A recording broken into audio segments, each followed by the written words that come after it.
Blind Item News, matinee aktor at magandang aktres malabo ng magkabalikan.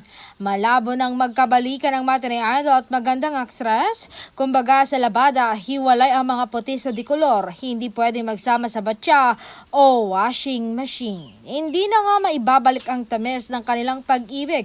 Indeed, some good things never last. At ito nga ang pasabog na chika.